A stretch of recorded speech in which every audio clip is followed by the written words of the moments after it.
You Where's talking Brian to me? at? I was talking to everybody. Where's Brian at? He's going to be so upset with you today. Well, I mean, summer came for a few days. Yeah. Then we skipped fall and went right back to winter. Well, we've got a pretty good bit of warm weather. It was like in the 80s here today, so I think we're pretty good. We hit low 90s. I think it was Tuesday afternoon through Thursday midday, and yeah, it was warm. And Hello then there, we Jack. fell off a cliff. It snowed. There's snow on the ground again. I'm sorry, dude. I'm sorry. Y'all, y'all just got way too much snow and stuff up there. I do not understand it. Well, this is an abnormal year. Top third on record. Not that it's not abnormal for it to snow this late. We've had other years where mid to late April we're still getting some pretty bad snow.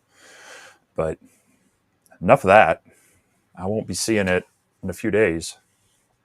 Yeah. Well, that's good. Yeah, because you'll be Georgia bound in a few days heading down this way. Yep. So that's good. All right, everybody. Jack, hello to you there, sir. Jimmy, Carolina, Florida. Oh, look at the Southeast representing.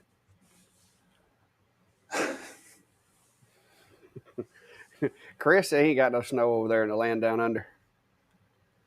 Yeah. How's it going over there this morning there, Chris? Minnesota. Yeah. There's your neighbor up there, Steve. Y'all Yeah, we're all still getting commiserating. snow. So I saw you put the video out on the ASMR earlier. Yep. Did you get it working to your liking? Yeah. It was running really well. Kind of similar to what you found out is that it seems like a real hot 10 watt. I actually had to run some of my material tests more than once because I hadn't topped them out at my average 10 watt rating. So that was pretty cool to see. Definitely liking that cable chain, drag chain stuff on there. That I really wish more lasers came with that instead of the dangly cables and such. You know, that's a huge frustration making sure those are out of the way and such. But Yeah. Well, you did have the same findings with the machine as far as you had to change the settings on it too, right? yeah, I had to fix up the file from the beginning, but once that's in there, it ran really well. Didn't have any problems. Now I don't know about you. I love limit switches on lasers. They're not required, but they make things easier. But I don't use them other than the first time I start up, and then I usually set in my machine settings to go to like the upper left corner. It gets it out of the way, and it parks it in a spot that I'm not going to bump it, and then it knows where it's at. Whereas rehoming, those limit switches on these hobby grade things, they can be a millimeter off every time they bump into that. So Yeah. that was another thing I set up, and I do that on all the lasers I set up anymore. So Yeah. Well, that's the same thing I do. Like I said, the home, I do that home initially on the power up, and then after that, I operate from that park location. But yeah, and I recommend people to do that. If you don't do that, you might want to try it. Yeah, Chris, I'm getting the hang of all this camera stuff and having to set everything up. When I got in here, I had Steve fact check me, make sure you could read it and everything. But yeah, it's getting better. I mean, I've got me a checklist of everything to check from the audio inputs and outputs and virtual camera here, and here, and it's a lot to keep up with, guys. It's a lot to keep up with. So, but I hope it works good. I see Steve's not doing the whole Atari 2600 stuff today, so I guess he got his network issues resolved. But yeah, I don't know. yeah, I talked with some people in our neighborhood. Everybody was kind of having trouble with the same provider the past week, but it's been I'm not going to say anything. Yeah, Just gonna knock on some wood here. yeah, don't jinx yourself. Don't jinx yourself. Penny, he hasn't been to Americas yet. Steve, you want to give us an update on that? Yeah, no. The event is actually next week, so I will be heading south this coming weekend. Going to be stopping by a little town in the middle of Alabama somewhere, hanging out Mm-hmm. for a little bit, and then heading on to that event. I am bringing at least one laser and some sort of enclosure. Going to be having a little fun with it. I'm going to try to set it up at the field that I'm at.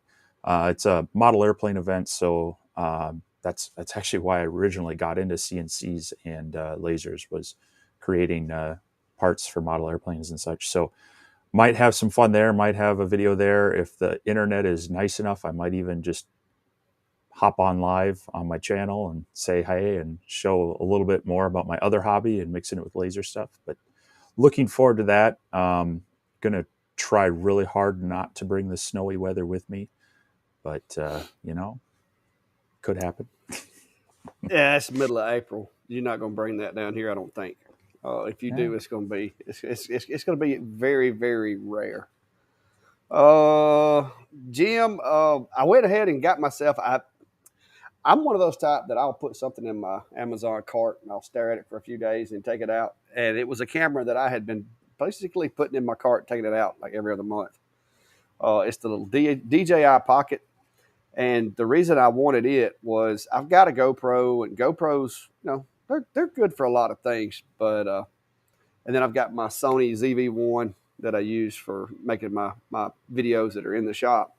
But I wanted something I could take outside and walk around and use, when I go places. Like I said, Steve's planning on coming down, and we're gonna do some stuff and hopefully try to come up with some content. I'm gonna try to see if I can't get Steve out of his element. Maybe try to get him to taste some local cuisine while he's here. All that stuff. And so I wanted something to use to do that. And then I've got events coming up in June, like the whole month of June where I live. There's going to be an event in town every single weekend for the entire month of June. Some of those I'm going to be set up as a vendor, and then others I'm going to be just there hanging out, just videoing and trying to kind of bring you guys along and show you, what it looks like, what life in a small town looks like. If you're not familiar, some of you may be, but it's the DJI Pocket 2 Creator Bundle. And the only thing the difference between the Creator Bundle and the regular one is it comes with an external microphone so that you can put the little windsock on there and be away from the camera if you need to. It's just a lot easier to move that thing around and use a little small clip tripod versus having to lug the Sony around. So. But it's so far I like it. It's a learning curve, learning how to operate it. But it uses, me and Steve both have a DJI Mavic Pro drones, and it's the same as the camera on the drone. It controls similarly, has a lot of the same functions. You can actually set it to track you as you walk back and forth and stuff like that. So it was just, I wanted it and it was cool, and so I got it, and I like it so far.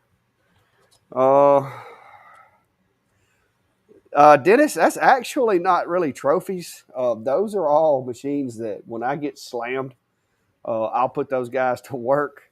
I've got a couple of them that's going to be leaving here. I've got a connection with the local high school STEM program where kids learn about lasers and robots and stuff like that.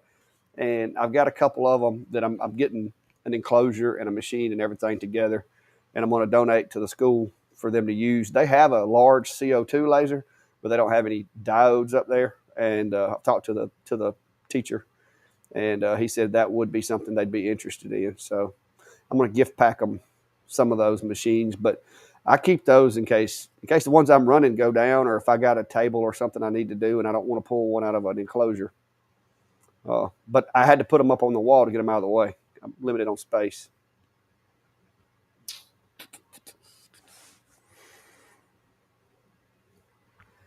There's one. That's an interesting question with all the stuff we've been testing lately. Yeah. It depends. It depends. Is that this is one of those it depends situations, is it not?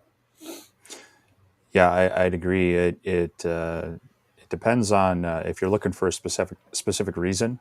Um, that might shift the conversation one way or another. Uh, I think we've talked about this before. If you're just kind of dipping your toe in the water and want to experiment with it, I think right now the 10-watt market, there's some really good value lasers out there that will allow you to do a lot of engraving, but still start playing around with cutting and not be too limited in that as well. Um, but from there, it really kind of depends on how much you're willing to spend and if you have any specific features as far as size, working area, um, you know, compatibility with other things that can all change the equation a little bit. Yeah, as far as the 10-watt class, you're just like anything, guys. I mean, you can get it's kind of like a GMC truck and a Denali. You can get the GMC work truck and save a lot of money. Doesn't have all the bells and whistles, but for the most part, it'll do the job. And then you can roll out with the Denali, which sometimes those bells and whistles are a little more trouble than they're worth. Uh, as far as power and cutting ability, and like Steve said, all the extra stuff, the little Acer P1 has really impressed me so far.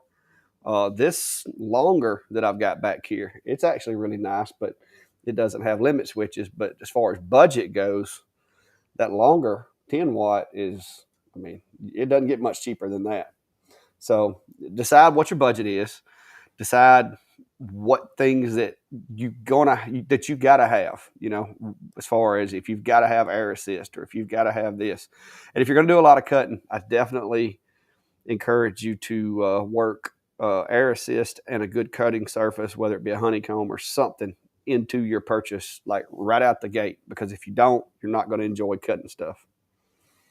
So Yeah, and we've talked before too. I would think this day and age for what you can get out there, an air assist, even if you're just engraving, pretty much you're going to want it. It's going to help with the longevity, and so I would make sure that I have, if I was shopping for a laser right now, I would make sure that hopefully it comes with one or there is an inexpensive option to add one on, and factor that into my price. That would probably be one of the required to have, along with, if you're cutting indoors, an enclosure and a way to vent it. So yeah, mm-hmm. I there's definitely ones out there. The most budget one that I recently reviewed was actually the video I dropped today. It's the Acer P1.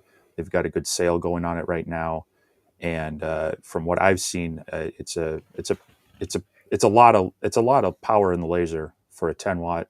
It has limit switches. It comes with the air assist cone, but it doesn't come with an air pump, which those you have.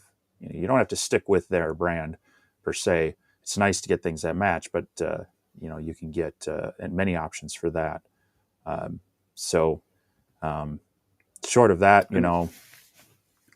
I mean, if you know a guy that's going to let you loan one, sure. Otherwise, I would make sure it's probably from a company that maybe do a little research, make sure it's not their very first laser. Maybe if they've had uh,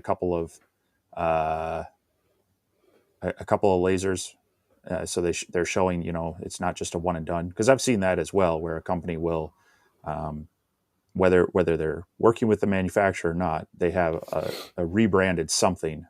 They sell out however many units, and then that company's gone, and then you might be stuck with a laser that works or a laser that has no support. So Yeah, um, but if you do get that Acer P1, just a little waiver. There is a some changes needs to be done to the controller right out of the box unless they fixed it.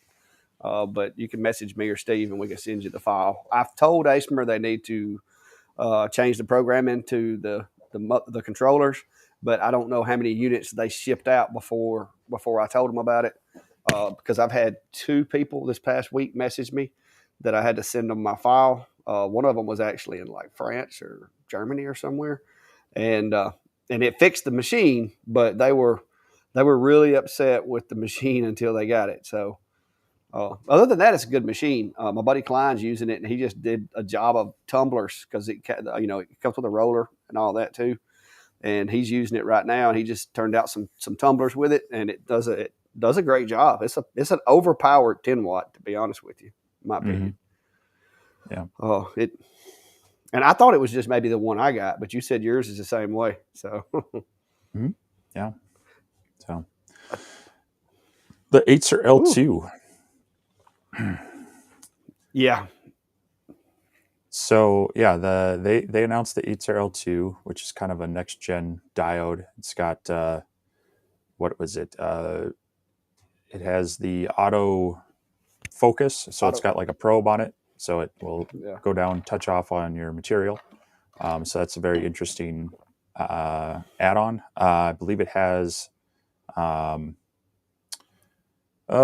what was it? The other thing. Oh, doesn't it have the integrated air option as well? And now I don't know if that's just on and off, or if it has any sort of adjustment to it. That would be one of my Yeah. prerequisites. But Yeah.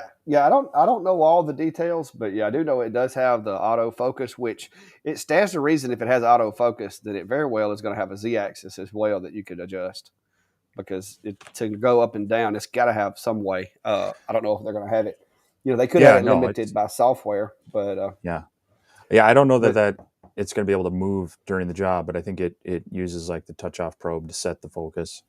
Um, yeah, and go with that. But definitely something that could be expanded in the future to be able to control that. the Acer makes a good machine from my dealing with them. I know a couple people have had some problems with the air assist, but I haven't had any problems with mine. Uh, Here's a good technical question. But yeah, Jack, the Otour, I would say this: if you're getting into it and you want to like an established brand, Otour and Atom Stack are they've got budget machines and then they've got the high end machines. So those are two brands that have been around for a while. I like Acer, but they are relatively new to the genre. But Atom Stack and Otour have been around for a long time, and they make the cheap, small machines all the way up into the really big ones. And pretty much they're all basically built on the same platform other than the power output. But Kim has a question here. Uh, and this is technical, Steve, and I know you're biting at the bit to answer this one, so I'm gonna let you go with it. Um, this is one of those. It depends. So a lot of the controllers will use a similar 4-pin connection to the laser. And so usually two of them are going to be your power, two of them are going to be your control. But some of them are going to have different pinouts. And so first off, you'd have to be able to figure out which ones are going to which, and they may or may not have the appropriate adapter to make that swap. Or some of them will have extra pins. So like on the X tool, they actually have 6 and 8 pins on them. So those are harder to adapt and swap around. Secondly, then you have to make sure that it'll mount to it, which, again, if you're handy, you could maybe make an adapter plate and such. Or in some cases, like what is it, Two Trees and a few others, they actually make just aftermarket laser modules, and they usually come with some adapter plates and cables. But it's not like across the board, I can just take one from this and just drop it on there. You do need to know a little bit about the pinout of the board and the laser head itself. But in theory, yes, they all are going to have power leads, and they're going to have their power control leads. So Yeah. Now there are some of the lower end machines. A lot of them use the same module, and then like I mm, know with it looks to me like Acer and Atom Stack use a lot of the same equipment. So you might could specifically find a machine if you had like say if you had two broken machines. If you got lucky and they were the right brand, you might could do it as long as the power output or power requirements for the module was close to the same because some of these boards can't handle the bigger modules without changing the board out. Here's you another one, a little troubleshooting one. so if you're working in Lightburn and you're Yeah, talking about the your workspace, you actually need to turn on the option to show that it's filled versus just switching layers, which would just change the color. And I just trying to yeah. load it Look, up here to hang on. remember.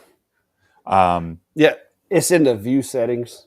Instead of wireframe, you've got to turn it to field up top. Let me see if I can swap my screen. Here we go. Yeah, it is right here. There's the setting that you got to do. Can't see what you're looking at. Yeah, you got to turn this. Here we go. That's it, right there, right here on your display. If you let me show you. This is what you're talking about. When you bring something in, if you want it to look like that, then you got to have field and smooth turned on. If you've got wireframe and smooth, it's going to do like that. So you're going to want to go up here to this screen and turn on field and smooth, and that'll paint it in and fill it in to show you that it is a cut. So, all right, there we go. But yeah, I think that's what he was talking about. I'm sorry I shrunk you all the way off the thing. I was trying to hit the buttons over here. No, I that's got the fine. wrong one. Yeah. But yeah, but that's probably what's going on there, Stephen. Yep. If you just installed Lightburn, I think it for some reason it defaults to that wireframe. And if you have a computer that maybe is struggling with resources, that might be a benefit, but I don't really think it would make enough difference to hurt anything. So Pascally, we're actually streaming to 4 different places. So depending on where you're at, you may or may not be seeing all of the chat, and we actually don't have chat overlay on. So I'll there we go. pop that on. So yeah, this is going to both our Facebook groups as well as our YouTube pages. So depending on where you're at or where other people are at, you may not be seeing things, but we'll get the overlay going here. So hopefully the chat questions come up. But Yeah. thanks for stopping by. And yeah, I saw your question earlier. Hopefully we got you some extra answers. He was another one looking at some lasers for a first-time purchase on kind of a budget. And so hopefully we answered that a little bit more. If you have more questions, definitely drop them in the chat. Yeah, it does get confusing if we don't have it turned on because we're streaming to 2 separate Facebook pages and 2 separate YouTube channels. And so depending on where people are viewing from, you may not see their comments, but we'll try to good. Thanks for reminding us to turn the chat overlay on so you can see everybody's comments. Yeah. So Hayden is wondering about Lightburn having a setting for turning laser on to framework. And yes, you can. What you need to do is you need to go into your Move tab. Or actually, you need to go into your device settings first. And in there... You need me to go over to them. Hold on. Let me see if I can share real quick here. I just need to jump to the right window. All right. You going to make me full screen here? Yeah, I'm going to turn the overlay off for a second. Or hang on. All right. So we're in Lightburn here. There we go. Let me just jump back out of here. So if you come into your edit and go to your device settings, you'll see these options here. There's enable the laser fire button, and it's not showing up, is it? And yeah. Oh, there we go. Okay. You'll see the enable laser fire button, and you'll see the laser on when framing. When you tick both of those on, then it will enable this feature over here, which would have your fire button. And normally it shouldn't be at 3%, but I was messing around with something. Then you want to put your power up to about half, maybe up to 1%, and that should turn your laser on while you do your framing in Lightburn. If you don't have both the laser fire option, if you just turn on enable laser fire, but you leave this one off, it won't fire, but if you hold shift down when you frame, it will. So you want to make sure you tick both of those if you want it to do it every single time. And then you also need to bump up your power over here.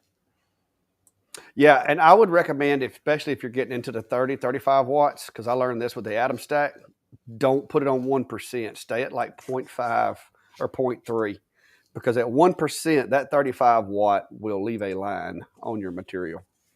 So, Mm-hmm. yeah. Penny's got bad internet. Says she's going to leave. We keep buffering. Watch the Oh, that's too replay, bad. Penny. I don't think it's us this time. I don't think it's Hopefully us. not. No. Yeah. Uh, Jay Real says he's trying to build his own. Should I retype it? Did I ask? What's? Do you know what he's talking about? Which one? I'd have to scroll back up. Go ahead and wait. Hold on, Sen. Yeah, there's a lot of comments comes in on our end, guys. So if we miss you, just keep throwing it back out there. So he's okay. Yeah, he does have a pretty long one in here. I don't think it'll fit on screen per se, but he's in the market for the first laser. Looking to spend less than 600, and looking at the Comgrow Z1 with the big honeycomb, the rollers and air assist, and that's 514. Wondering what we think. Want to engrave more than cut, but want to keep it open and get creative. Also, should I get the camera right away? And then he follows up with his workshop is outside under a military tent. It's very well ventilated, have fans, air compressor, etc. So if you've got that now, the newer Comgrow Z1s, I believe, are actually coming with an air assist cone on them. They don't always necessarily say that, but I've noticed that in a few. So you might not need the air assist. And if you have shop air, all you would need is to put like a moisture trap in front of the laser and maybe then a valve to adjust your flow. And then you could run it off of shop air. So that could save you a little bit of money there. The Comgrow, the big magnetic honeycomb, that's one I like the best. It's like almost 24 inches square. So your whole laser for most of your 400 by 400 millimeter machines will fit right on there. I think that's probably the best bang for the buck in that size. If you're looking at the one that's more 19 3/4, there was one that just came out by Datey Wheels. I did a video on it a week or so ago. That's actually about the best value there. It's steel, it's magnetic, and it comes with some actual real good rare earth magnets instead of the kind of the lighter weight plastic and refrigerator type magnets. So if you're looking for the smaller one down there, you could save some money on that one. Rollers. Did you have the Comgrow roller? Did you play around with that one? Yeah, it's a little small, and it's one of the ones that has the high. The end rails are kind of high, so doing longer stuff is a bit of a challenge. You have to make the sleeve wheels or something to keep it on there. Not the best roller as far as size and doing different items, but it worked. I did some wine glasses with it, a couple of tumblers and stuff like that.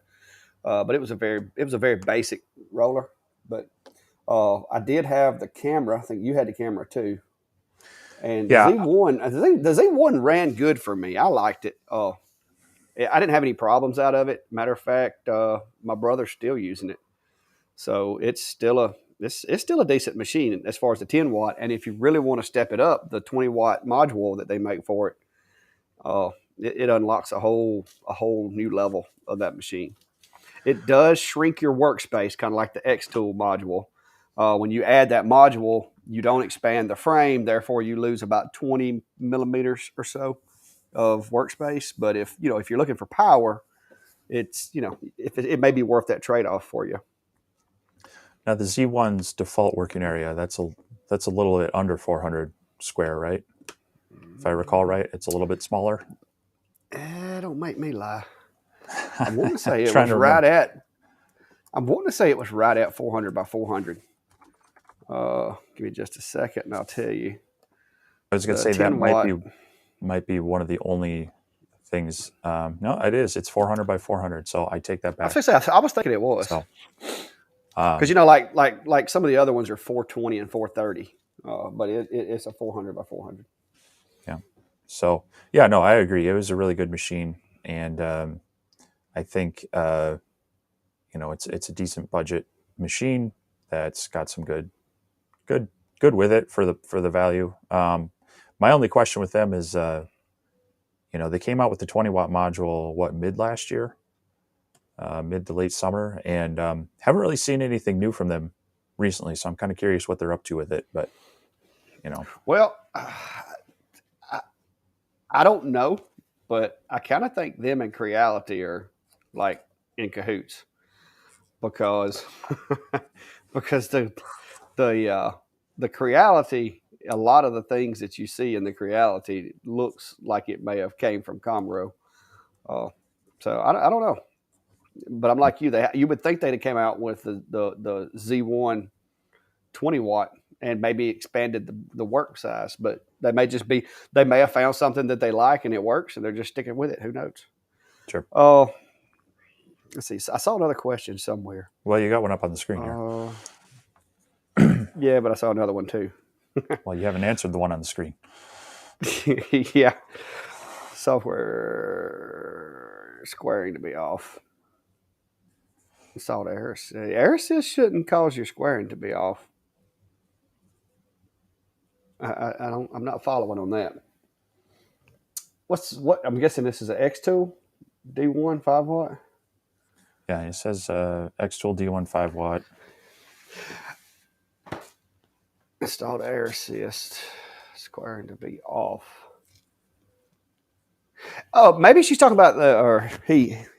Maybe he's talking about the crosshair, because the air assist nozzle will partially obstruct that red crosshair, but it shouldn't have affected framing, other than it will obscure part of the, especially that little screw.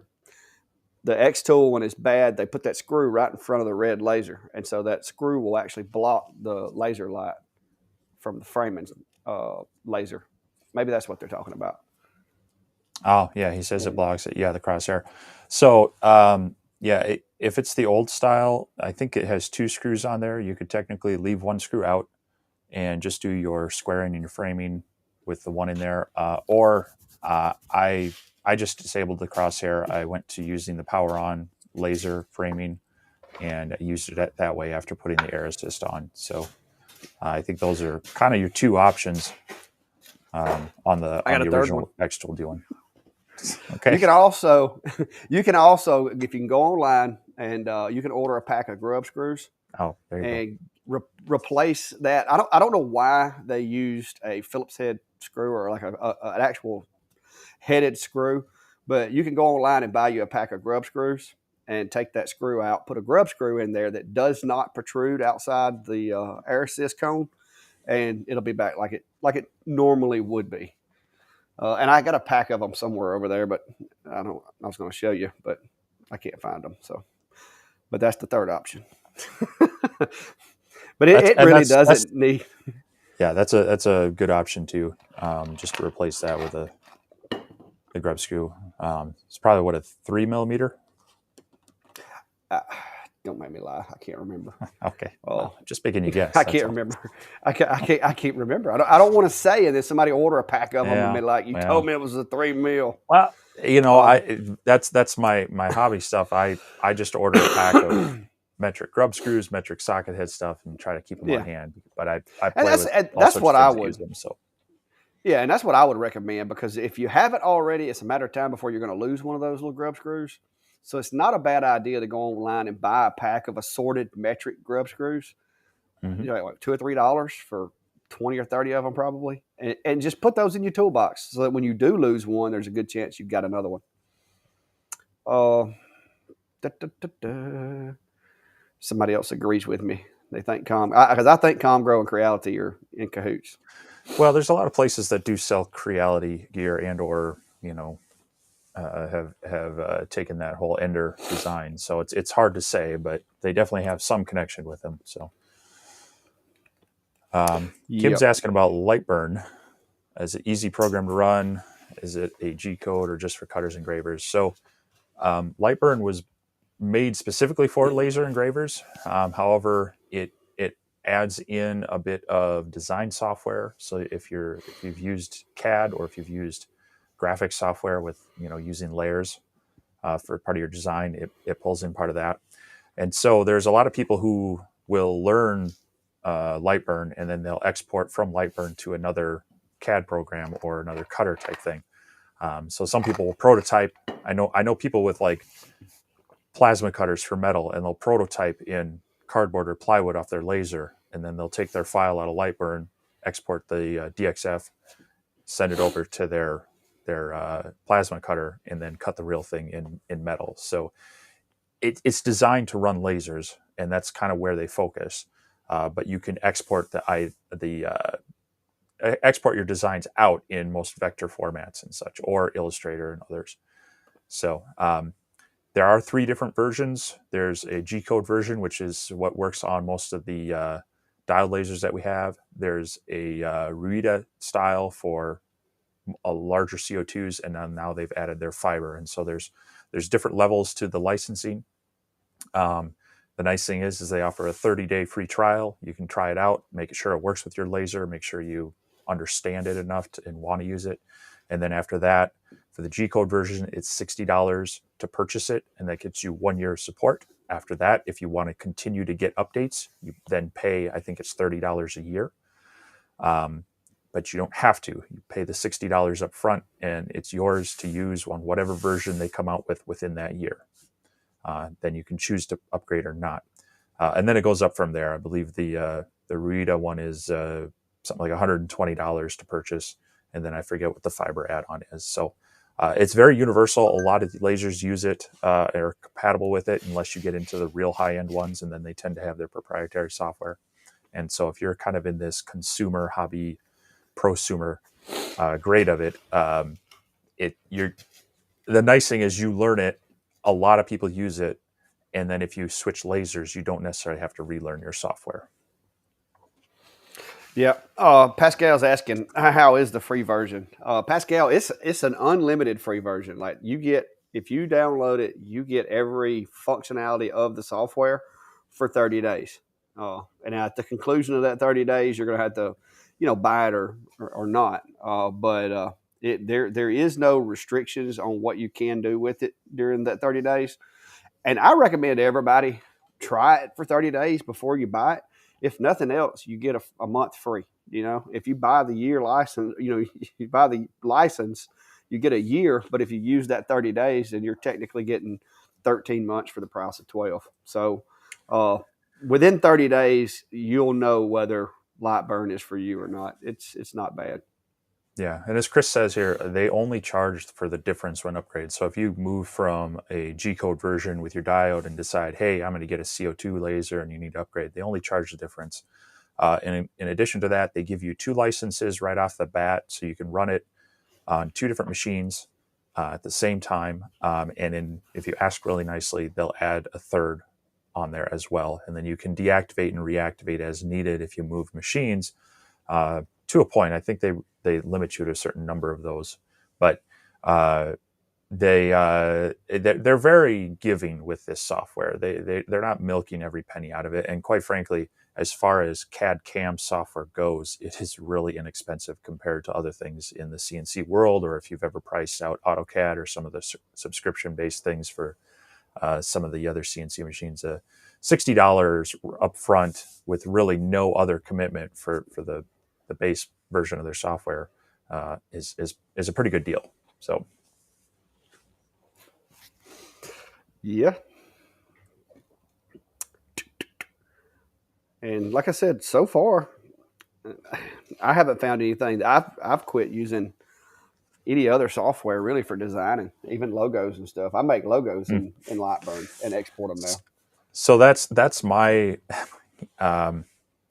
I don't know. I get stuck on what I've learned, and I have a hard time transitioning away.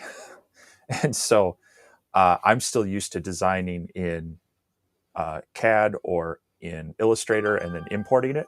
So I did a project today, and I recorded it, kind of just the work through of designing something simple, and I forced myself to do it in Lightburn. And so I'm going to be putting that video out there. And in it, I say, hey, I'm not an expert at designing in Lightburn, but I know a lot of people, this is the software they purchase to use with their laser, and they don't want to buy other software. So let's go through this, how we would design this in Lightburn to work straight to the laser. So hopefully that goes over well. It's going to be out hopefully in a day or two, and you can all either tell me how wrong I was in my design work, or hopefully learn a few things from me. So, somebody's going to tell you don't know what you're doing. well, that's why I was very, I tell a lot of people, hey, I've got a lot of years into this, but, and I'd like to share my knowledge, but as much as I know, I also know there's a lot I don't know. And so that's why I put things out there is, hey, I'm sharing my experience. If you've got a better way, let me know, because then we all learn about it. So I'll be humble. That's fine. Yeah.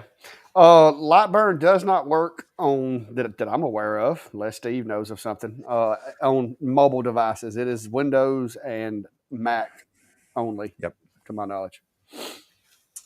And you actually have to have you can't run it on just any Windows. It has to be a newer version of Windows too.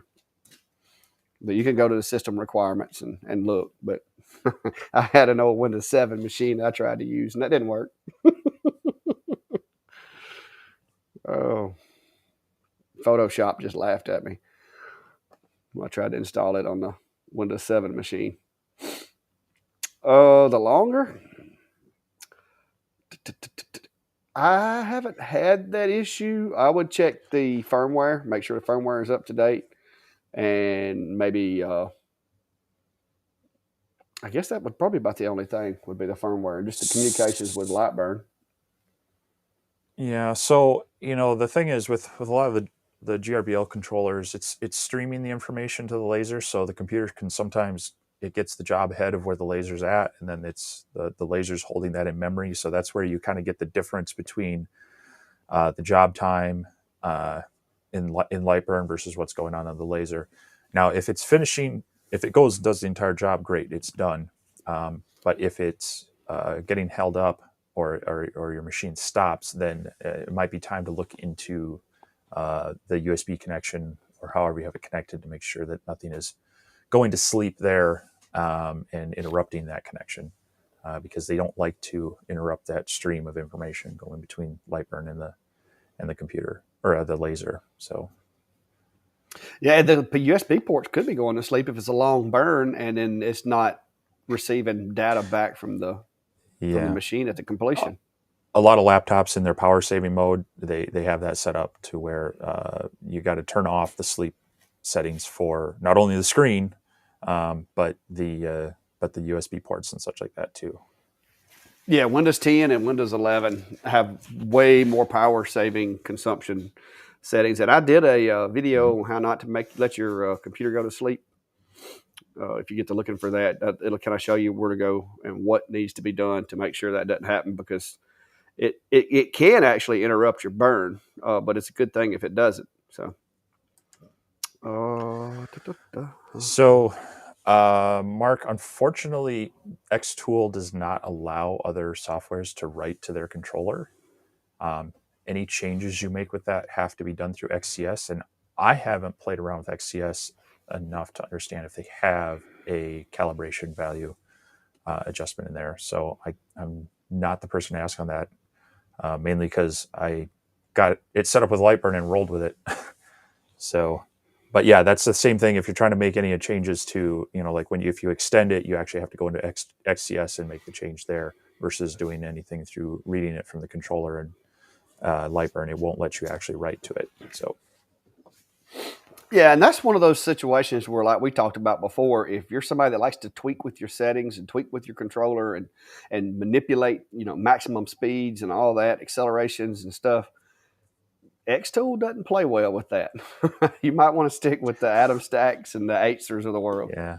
Well, that's why I consider them, Apple. They've got really pretty packaging. They spend a lot of money on marketing. They do a lot in the showmanship of their product, and they do make a nice looking product. But they also like to control it and make sure that it's within these parameters. And so, yeah, if you like to tinker, you're the Windows Linux guy, not the Apple guy. Then Xtools might be a little frustrating at times, because they're going to lock you into that. So. Yeah, they're like, don't touch my settings. Yeah. Oh, I appreciate you, Kim. We try to be helpful, and if we're not helpful, we try to be funny. But that's what we're here for. like I said, Steve and I, and if you haven't joined our group, we'll go ahead and throw that out there on Facebook. We also have a Facebook group that me and Steve kind of hang out in the shadows and come through every now and then. And you can go join that and, just throw pictures of your projects in there. You can come in and ask questions. And Steve and I are in there, and a bunch of guys like Jeff and some of these other guys that are in here that have sat through hours of listening to me and Steve and have their own knowledge as well. That'll be more than willing to help answer some of your questions and stuff for you. But if you haven't already, guys, whether you're on Facebook, YouTube, or whatever, hit the like, share, thumbs up, whatever, all that kind of jive. It helps us. It helps us get the videos to reach more people, and just kind of helps keep things going. Because the more questions and the more people are in here, the easier it is for us to sit around and try to look like, we're doing something constructive for an hour or two. So, yeah, appreciate you there, Merrill. Yeah, hit the like button if you hadn't. Thumbs up, comment, whatever. And, Chris, Brian sent a message the other day in the laser engraving group that he had somewhere to be this weekend. He wasn't going to be able to make it for the live. And I was really devastated when I heard that, because Steve has trimmed the beard. And I was really looking to see. I was wanting to see Brian's reaction when he saw the beard, but he wasn't here for that. So, well, anyway, yeah, it does grow out, but yeah, it's like I said, it hit summer earlier this week, and I was getting warm, so it was time for a haircut and a beard trim. So, but I told Steve Brian was going to be devastated. Yeah. So, following up on the question, wondering about the refurbished model. I assume you're talking about Comgrow, because I know a lot of people they have offered refurbished models. So I will say it's a little bit like going to an auction or hitting the lottery a little bit. You never know what you're going to get. In some cases, it's just a returned machine that someone maybe didn't need to buy, couldn't put together something, or it could be something that had a problem with, and then you got to did they actually go through it and fix what was wrong? So Comgrow, from my experience, they're responsive to that, and they will, if you find you've got a part missing or whatnot, they'll probably send it to you, but it could delay getting your machine up and running, because you might be missing some screws, or might be missing some miscellaneous part or something on there. So it's always a little bit of a gamble. I would definitely reach out to the company and just ask first, say, hey, what kind of warranty is still with this? And if I'm missing things, are you guaranteeing that this is going to be a full laser? But you can save some money that way. So again, if you're okay with tinkering a little bit, and or possibly waiting, it might be worth saving some money. Otherwise, like I said, I would probably go with the brand new full warranty, should be pristine laser. But that being said, I've bought refurbished things before, and I've been looking for or scratch and dent, where I have to look really hard to find the scratch and or dent. So sometimes you can make out good with that. But I always look at refurbished with a bit of a close eye of, is it worth it, and am I saving enough for the possible issues? So yeah, I mean, if you're saving enough money, it might be worth taking a chance. Mm-hmm. So that I would agree. Now, Chris, I think we'll be okay without Brian. I'm sure he'll be back next week. Which next week you're going to be actually here, aren't you? I should be. I should be there. So y'all may get to see like the two of us in the shack or somewhere. I don't know where we're going to be. We may be at a restaurant and getting Steve to try some Southern cuisine. Who knows? So, Trouble City got the lenses. Oh, excellent. Good to hear. Yeah, I saw a few people ordered them after the show last week, and I appreciate that. And for those who I recognized that they were from the live stream, I did throw in one of my stickers that I had made up with my logo. So, well, yeah. I don't got a sticker. How come I don't got a sticker? I don't know. You never send me a sticker. I'll give you. Hey, I'll make you a deal. I'll give you a static clean Clack Shack logo that you can put on your vehicle when you go to Albany, and you can ride that thing all the way home if you want. I've got some extra static clings. I'll let you have one. Yeah, he's saying that with a 20% discount for the refurb, it's only $50 savings. So you just got to make that decision. Mm-hmm. So here's one from earlier that I saw scroll by. We got to talking. So Bob's asking about getting a darker engrave on a pine board besides slower speed and not have such a deep engrave. So pine's always tricky because they have that kind of variation in grain that you can get a real dark area and then a softer area or deeper and shallower area. If you're using light burn, what you might want to do is try a couple of lighter passes and use the crosshatch feature, where it's going to go, horizontal and then vertical on the engrave. That can sometimes even things out, add a little bit of color without making it too dark. But you'd want to take your normal power and maybe cut it in half or maybe 60% for each pass and try that. But a lot of times what you'll find is the wood is going to be however it wants to be. You can get a little color variation, but at some point it's just going to start getting deeper. And pine is one of those woods that is very temperamental, depending on the grain and the sappiness and such. So if you need a real even dark engrave, I would look at something more like maybe a basswood or another soft, soft wood that'll hopefully not be too much more expensive.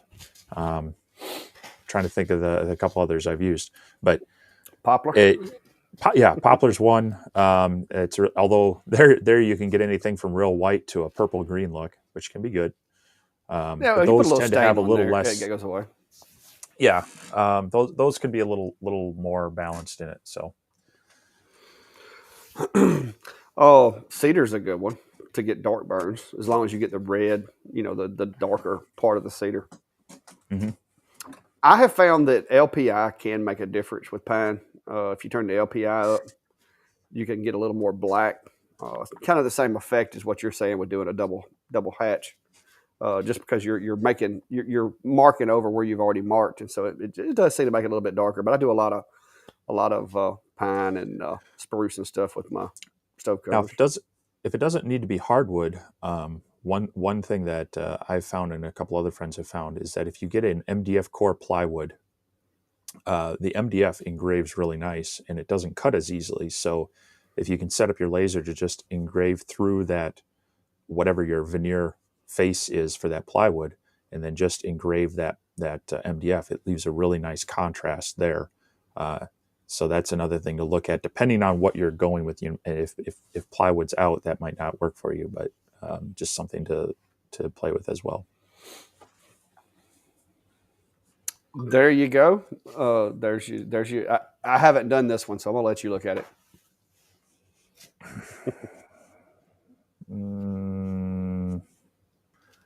Light burn interval tool similar to the power tool.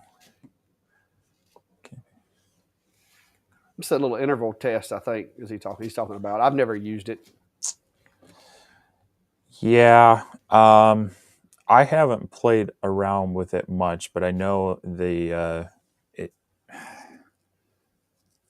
Yeah, that's something that I think needs a little more investigating and testing on. I know that mucking around with your interval can have effect on both engraves and cuts, and so that would be. But I don't know that they have a really good test without going in and manually adjusting it in your layer settings each time. Like I don't know that you can create a grid showing you the effects of different interval without creating that manually. But that would definitely be something to play with. And got to say, I don't have an answer for that one. Oh, Lightburn actually has the interval test, like they did a power test. Yes, that's what I was asking. Oh, that's right. Okay. Yeah, I've just never used it, so I can't really speak to its effectiveness or how to use it because I just never have. I might need to start, but I never have. Oh yeah, so that's your interval of your lines. Mm-hmm. Gotcha. Yep. Yeah, it's just like I said. I find settings that I like, and I'm just kind of I'm just a creature of habit. I stick with it. But that wouldn't be a bad thing to test. I mean, it might, especially on certain So materials. Now, I don't know about wood. I don't know if wood's going to really make too much of a difference. yeah, well, I mean, it's really gonna depend also on your focus, and so what you're going for there is if your focal point of your laser is truly 0.08 millimeters square, then ideally a 0.08 interval is going to have zero overlap. But then what you might be going for is what does having some overlap or some gap between those lines do? And so that's where that test would come in handy. Yeah. There you go. Colors. get a paintbrush. Don't try Well, it. so there's a few different ways to do that. I mean, you can get your tones of your wood. Obviously, they're not necessarily colors, but that will give you like a black and white photo setting to be able to adjust with your power. On stainless steel, obviously, the various power and speeds will bring out different colors in that. But some people have played with like powder coating material, laying that down on their stuff and going over it. What I like to do is, if I'm doing color, is I will engrave and then color fill with paint or a colored epoxy kind of thing, rather and do it post, but not so much on the laser. So, but it's interesting stuff. If you get into the fiber laser with metals, that they do more with different colors and tones as well. But they're a much higher frequency and power than our diode lasers and our CO2 lasers are running at. So, Yeah. Yeah, if I'm going for color, like you said, I mean, you can grayscale, but as far as like true color, I'm just going to mask it, cut it, engrave it, whichever, and then I'm going to backfill that thing with some acrylic, or like you said, epoxy, if it's a really expensive project. Look, I still got screws and stuff in my pocket from today, but that wall behind me is insulated now, guys. I feel like I got kicked by a mule, but that wall behind me now has insulation in it. Yeah, trouble.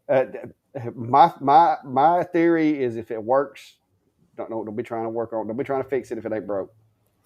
So, especially when you're doing a whole bunch of them. Yeah, you could change the LPI to do different things, and like Steve said, you can change the crosshatch and flood fill, and you can get really creative with that if that's what you're into. But I just haven't ever done a whole lot of it. But the epoxy powder thing really scares me, or the what is it? The powder coating stuff? I don't want that in my laser. There's too much wind moving around in there. That stuff gets in the mm-hmm. wrong place. You'll be changing out a lens with the quickness. And I just cleaned both my big machines this week, and I am happy to report still no damaged lenses. So my X Tool 20 watt is still running with the same lens it came with. Well, you obviously don't use your laser that much then. Yes, sir. I bet. You see, hey, you seen this? I got like 20 of these big stacks of these things. Those things been good night, man. I put one on Facebook, and the orders just started piling in, and they want them. I got white, I got glitter gold, I got glitter silver. I went and bought a bunch of different paints. So, but yeah.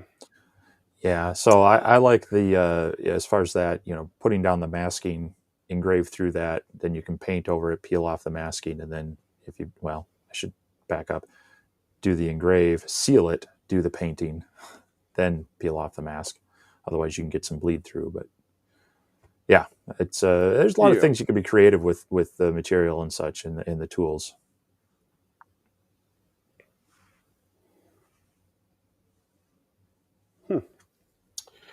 All right. I don't know. Trouble. I'm not sure what Trouble was talking about with the backup, unless it was the lens. I think it's what she's saying. I think that's what the he's lenses saying. are good, but she's got, or he, is it he? Yeah, I guess it's a he. But yeah, I've got some extra lenses too. I've got some of the Steve Mills world famous lenses over here. But luckily I haven't had to use them yet. But it is good to know that if something happens, I can, that way, because like I've got an order for 160 of these little desk organizers that I've got to cut. And so I've got the eights are cleaned, ready to go. And this week I'm going to be cutting as many as I can. And I can only cut 2 of those things out of a 37 by 17 piece of wood. So I've got 160 of them to cut. So I've got my machine serviced, cleaned, ready to go. And this week, every afternoon when I get home, I'm going to start turning those things out and boxing them up. And then I've got another job of 160 name tags with the magnets on them, which I'm going to turn that one over to my buddy Decline, let him handle that one because he's got the capability of doing those. And we're going to just split that work up so I don't have to spend so much time doing it. All right, guys, questions, comments, concerns? If you hadn't already, hit the thumbs up, like, subscribe, follow, share, comment on Steve's beard, whatever. So, Mark, it might be worth it to run a kerf test on your laser to see if one axis is cutting wider than the other. So if you're rotating the piece and it's not quite fitting, that might be part of the issue, is that a lot of times our diode lasers they don't have like a round or a square focus point, that might be rectangular. And if yours is really rectangular, that could be part of what you're fighting on yours. So I do have a video on that shows just cutting out some squares. You measure both the vertical and the horizontal dimensions, and then you can do an offset from that. But it'll also tell you if your vertical and your horizontal are, like if you cut out a 1-inch square and it's 0.92 in one direction and 0.96 in the other, then you're going to see that you do have a little bit of difference there. So, well, since we last discussed that, I have checked most every machine in this shop. And I will tell you that I have not found one yet that isn't a little bit rectangular. The Atom Stack, the Acer, the X-Tool, they're all just a little bit rectangular. And if you don't believe it, raise that thing up about 2 foot out of focus and just hit the test fire button on about 50% power, and it'll show you exactly what it's shaped like, because it'll scorch your piece of wood in the shape of a rectangle. It sure will. Uh-oh. Jeff says he's got 3 air pumps plus shop air. How do I know which one is best? It's personal preference, in my opinion, but shop air. It's really more about flow than pressure. So if your pumps, some of the pumps that come with some of these lasers are maybe marginal on strong enough. So yeah, having a compressor that you can adjust and play with is definitely going to give you more variability to kind of fine tune it. But really, it just kind of comes down to testing them. If you feel one is not doing enough, I'd hook it up to your shop air. Just make sure you've got that got a moisture trap as close to the laser as you can, and then a way to maybe adjust your flow. And from there, once you find a sweet spot, leave it and go with it. Yes, I've got water separators at every line connection going to my shop air. I've got a water separator, and I get a lot. I mean, you have to drain those things pretty regular. And then, of course, I've got a little ball valve that I can use to where I can go like 50% air or 100% air. And typically, I set the regulator to where it's about 10 psi to the regulator. But then I can adjust the flow by using the ball valve. Steve, somebody's wanting to buy your Corsair file. That is actually not my Corsair file. It is from a seller on Etsy, and so you can buy it. It's only $4.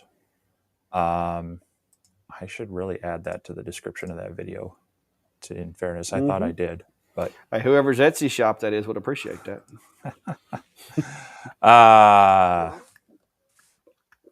Moisture control, Pascal.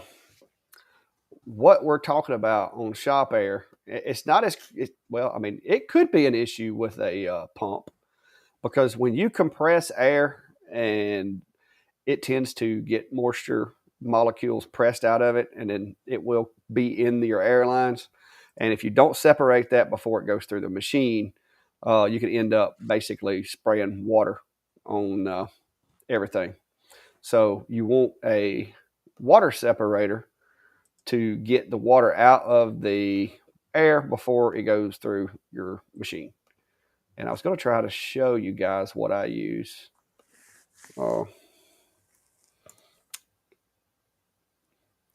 Here we go. Da, da, da, da, da, da. All right, let me swap my screen here. All right, that's the guy that I use right there. That's the one that I use, and it comes with the you've got the water separator here, and then you've got a little gauge, which the gauge is not really my favorite, but it works. This is the regulator part of it. You have to pull this up, turn it to get the desired pressure, and then once you push that back down, it kind of locks the pressure where it is.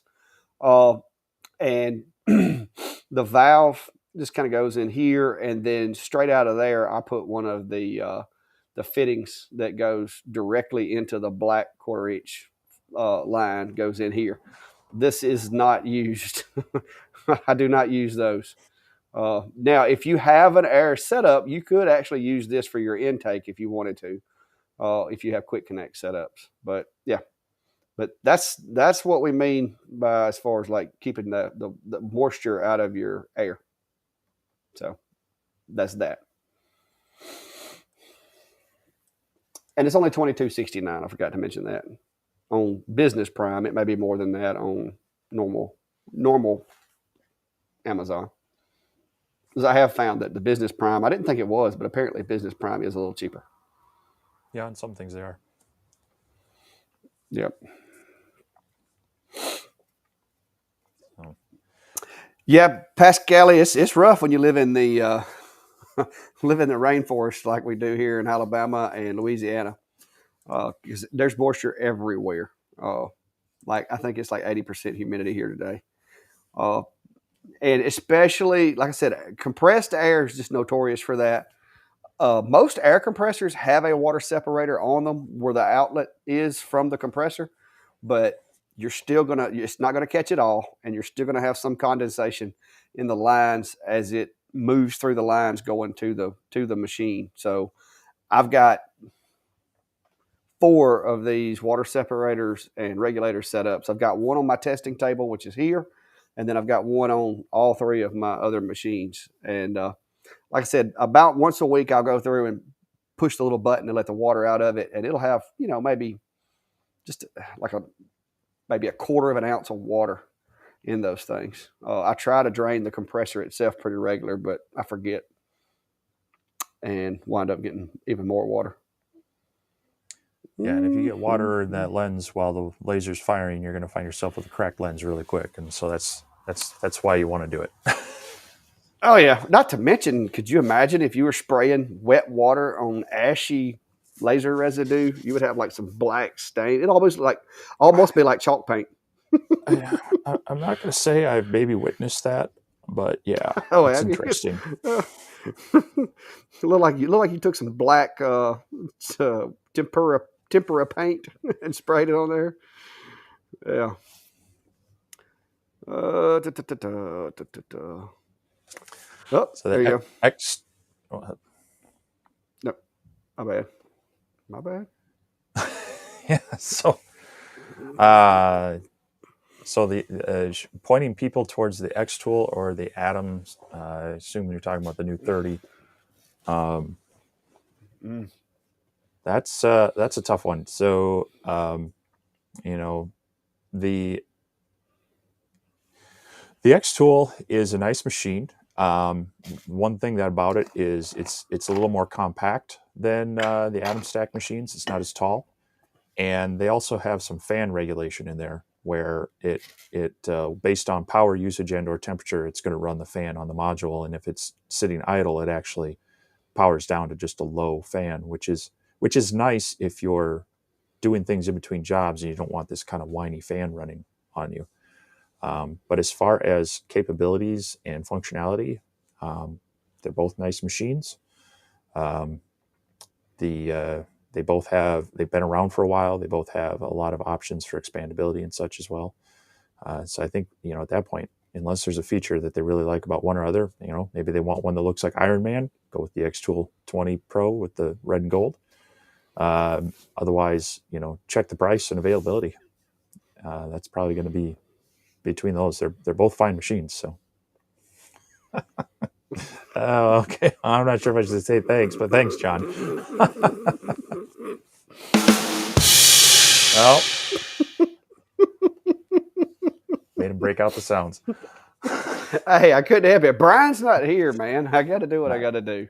Yeah. But yeah, John said he's filling in for Brian. Oh, see, Brian. I think Brian is actually more well known in the group than we are. Okay. Slate coasters. So this is a bit of I guess, a matter of preference on whether you seal them or not. They do provide more contrast. You'll get a darker color slate, and then it might bring out a little more white. I've only sealed them after I engraved them. I haven't tried before. I've actually been thinking about doing a video of kind of testing the 3 different methods. I try to use, like Trouble's mentioning, a satin poly, and that helps cut down on the super wet look. And that's what turns me off from it a little bit, is when you get that glossy finish and it just looks really wet, and you get the light glare on it. I don't like that as much, and so I try to, when I do seal them, I try to use a matte finish, just like a polyurethane kind of thing, and that works out pretty well. But the reason I do it afterwards is if you screw it up, you can easily sand it down and redo it. But if you have poly on there, it looks okay, but sometimes the double layers on the edges don't look as great. But I don't know. I haven't tried. I haven't tried as many. Like I was saying, I think I want to set up a test and do a few different styles of a few different methods, doing it without, before and after, and also a few different types of sealer on it, just to see what they do. I think it'd be an interesting test. So, Yep. Yeah, I don't usually seal mine. If I do, I use satin finish spray poly because I don't like brush poly. I can't get the brush strokes out of it. The spray is easy. It gets down in the engrave without causing puddling or pooling. I like the spray for engraves, unless you're trying to fill it with polyurethane. Then you just get the brush out and fill it and heat it and get the bubbles out of it. Brown engraver, man, on Slayton. Oh, see, and you thought you were safe since Brian wasn't here. well, Yes, spray poly is spray polyurethane. Hang on, I'll show you exactly what I'm talking about. Oh, my back, man, too much up and down a ladder. I hope that today, noise wasn't guys. in your back. Oh, it probably was, dude. I've been on that ladder trying to put that insulation. I had to call my wife. I was up on the ladder, 16-foot piece of like heavy gauge tin. Wind was blowing. I thought I'd died. My wife came out here and helped me, but that's it right there. And this is the clear semi-gloss. That is as shiny as I go. I've got some satin and I've got semi-gloss. But that's as shiny as I go. And this stuff, I've got several cans of it. This is the fast drying. That is a plus. I've never seen the slow drying formula, but fast drying is a plus. I don't know if do they make slow drying poly? I mean, the water-based poly tends to be a little bit slower, but Well, I've got some of that too. The polyacrylic. mm-hmm. It's actually fast on wood. They use polyacrylic on a lot of times on my engraves, I use a polyacrylic because it will actually kind of give the wood a little bit of a color too. So, but yeah, you'll get all kinds of sealers. Shellac, I've never used shellac on slate. I've never really used shellac on anything. I've removed shellac, which is tough. But Yeah, I think that was my back, Steve. Oh, it's terrible getting old. Well, you just get all that All work right. done before I show up. Well, I'm trying to get it cool in here because you will die. I'm really feared for your safety because I mean I don't know if you can handle the heat down here. I mean you've been up there shoveling snow and then you're going to come down here. That's just seems like a recipe for disaster or heat stroke. Well, I So, did get the air conditioning fixed on my van. It was had a well, I mean, it's been working, but I on the passenger front side, it's got the dual zone climate control, mm-hmm. the blend door actuator that switches from heat to cold, likes to get stuck on heat over the winter. I don't know, being there for 6 months out of the year, it just seems to like to park itself. So I was hurting my back, contorting underneath my dash to pull that out not once but twice to get it fixed. So now I won't have I won't have cold air on me and heat coming out my passenger side, which would kind of negate some of the effect. Well, now if you get two strings and then you tie one for heat and one for cold, you could just kind of. Oh, there we go. 10 years old, slow drying now. So I guess if you age it, it gets slow dry. Maybe that's what it is. Maybe I need to get me some they need to start aging it like they do certain drinks.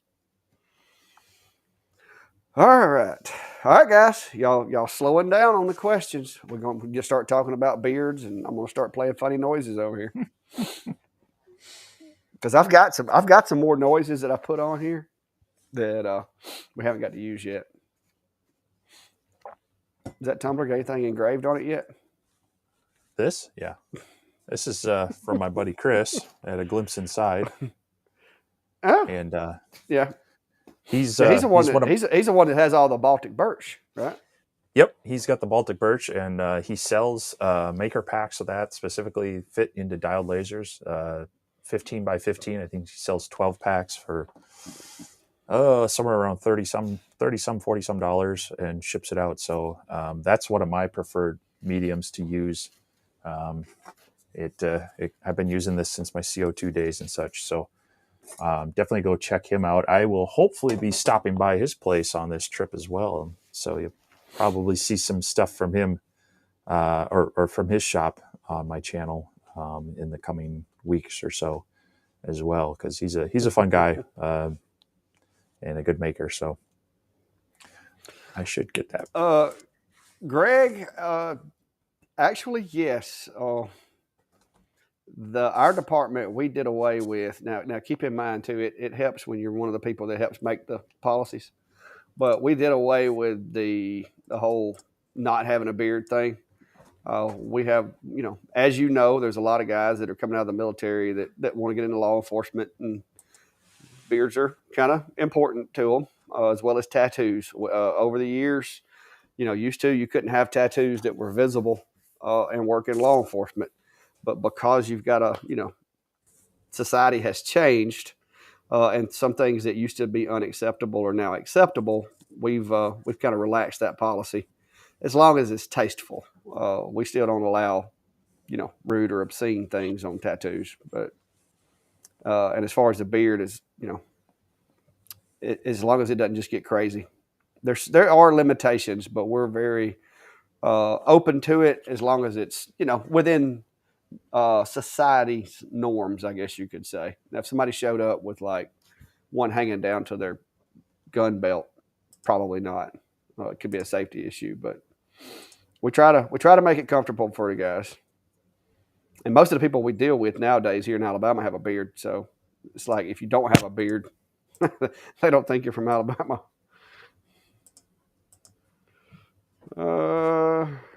What's this? What am I annoyed about?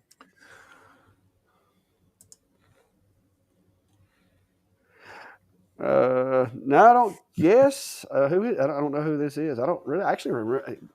I've got a few people that message me a lot, and I try not to get frustrated or anything. I try to help people, but sometimes y'all don't get frustrated with me if I don't answer for a little while, because sometimes I have to just go dark because I do get a lot of messages over the internet, and there are days that I'm like, I got to put the phone down and step away for a little while. So y'all just don't be hating on me if you send me a message, and sometimes I'm a little delayed replying back to you. Yeah, I tend to jump on the site and go through and try to get caught up and answer a few. Just kind of depends on the day and the week if I can get to them. But I do try to answer them as much as I can. But a lot of times people are in there answering for us. So Yeah. Well, I appreciate that, Gray. But yeah, like I said, it's an evolving world. There are some things that we still don't allow, like some certain jewelry and stuff that could be grabbed or pulled. As far as like workers' comp related reasons, we don't allow some of that. But yeah. Yeah, it definitely comes back down to still have to be safe with your occupation. So Well, I know yeah, in I mean, some you don't cases want. with beards, as I say, Yes, some cases with beards, if they interfere with like putting on protective gear and such, they make you yeah, keep it trimmed a certain way and such. But yeah. Well, when I used to do hazmat, when I was a hazmat tech, and so I was like going into meth labs and breaking them down, it wasn't an option, because you can't get a good seal on your apparatus if you've got facial hair. So I actually had to keep shaving cream and a razor in my kit so that if we got a meth lab, if it was one of those that, they're going in, it's an emergency, then a lot of times I just slap it on and go. But you have to keep a razor and shaving cream and even Vaseline in your kit. That way you could shave, put a little Vaseline on there to make sure you get that really good seal. Because a lot of those meth labs, the stuff that was, especially in the Red P days a few years ago, the stuff that thing emits, you catch a couple of good whiffs of it, and you're in the floor, hoping your buddies noticed that you went down. So so then I didn't have the beard. You wanted it slick and smooth. But as soon as I got to where I didn't do that anymore, I had to grow it out. Uh, so, but yeah, there's a lot of reasons why you can't. And then when I was on the SWAT team too, I mean, when you gas a house and you go in with your gas mask on, if this doesn't let your gas mask seal, it's a really long time inside a house, full of CS gas, and you can't you can't keep it out of your apparatus. So yeah, they have their disadvantages though, Pascal. Like I said, you go into a gas rich environment and you can't get a good seal on your gas mask. Your eyes are watering, you got snot running off your face and everything within the first 5 minutes, and life gets miserable. But yeah, Gray, when I retire completely, I plan on trying out for Duck Dynasty. I'm gonna let that thing grow. Steve is going to Steve's going to be envious of mine. Then, of course, it'll be curly because mine curls. All right, there's the laser question. so yeah, Jim's talking about the P2 from X-Tool, and so that came out. Well, they did the launch a couple weeks ago now, and there are some things about it. So it has a automatic feed through, as well as kind of a dual camera setup to where it can adjust the laser head to follow a contour. Apparently, all the reviewers who got early models didn't get the copy of XCS that supported those in time for their initial reviews. I don't know if that's been released to them yet to do any testing. One thing I've noticed is that a lot of the reviews have been pretty light. There's been a couple of good ones out that go a little more in depth. I think Aurora Tech launched one just the other day that she went over some more of the specs, and I kind of agree with some of her takes on the cons to it. But I am still waiting to see more of more full in-depth reviews on that to see what really comes of it. But yeah, as of now, the cameras aren't supported in Lightburn, and the pass-through is not supported in Lightburn. So that being said, if you're not looking to use either of those two features and you really like using Lightburn, it might not be the laser for you because you're paying for those features. So Yeah, that's what we said. Like what we was talking about earlier, though, with X Tool. You know, they want you to use their software. They don't want you messing with their machine. So, but if that's not a problem, hey, go. But if I was going to have those features, I would want them to work with Lightburn. I mean, why not? I mean, I'd prefer them to, but I can also understand if they're kind of unique to that laser. I know Lightburn's going to want to work with them and try to make them work, but it is kind of a new function. So, I got a Comro Z1.